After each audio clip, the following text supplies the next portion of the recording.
एकाच वर्षी एकाच आठवड्यात एखाद्या ॲक्टरला त्याच्या चांगल्या आणि वाईट कामासाठी अवॉर्ड मिळालेला ऐकलंय का? जास्त विचार करू नका, कारण आज आपण अशाच एका व्यक्तीबद्दल बोलणार आहोत। 2009 साली सॅन्ड्रा बुलकचा ऑल अबाउट स्टीव्ह हा चित्रपट आला। या फिल्ममध्ये सॅन्ड्राचं काम इतकं वाईट होतं की 6 मार्च 2010 ला तिला वर्स्ट ॲक्ट्रेसचा राझी अवॉर्ड मिळाला। पण ती घाबरली नाही। ती स्टेजवर आली, तिने पुरस्कार स्वीकारला आणि म्हणाली, तुम्ही चित्रपट पाहिला नसेलच, घ्या DVD घ्या, आधी पहा आणि मग बोला। याच रात्रीच्या दुसऱ्या दिवशी म्हणजे फक्त 24 तासात तीच Sandra bullock the best actress Oscar तिच्या द ब्लाइंड साइड या फिल्मसाठी जिंकली।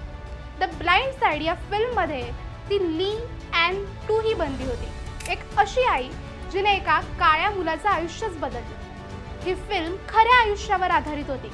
या फिल्ममधलं सॅन्ड्राचं काम लोकांना इतकं भावलं की ती ऑस्करमधली सर्वश्रेष्ठ अभिनेत्री ठरली। एका बाजूला जगातला सगळ्यात वर्स्ट अवॉर्ड आणि दुसऱ्या बाजूला ऑस्करचं पूर्ण झालेलं स्वप्न।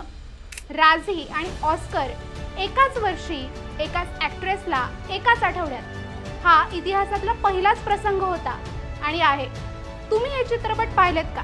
सांगा आम्हाला कमेंट्समध्ये। ही रील आवडली असेल तर लाईक करा, शेअर करा आणि आपल्या चंद्रकोर फिल्म्सच्या इन्स्टा पेजला फॉलो करायला विसरू नका। आणि हो, आपल्या YouTube चॅनलला सुद्धा भेट द्या।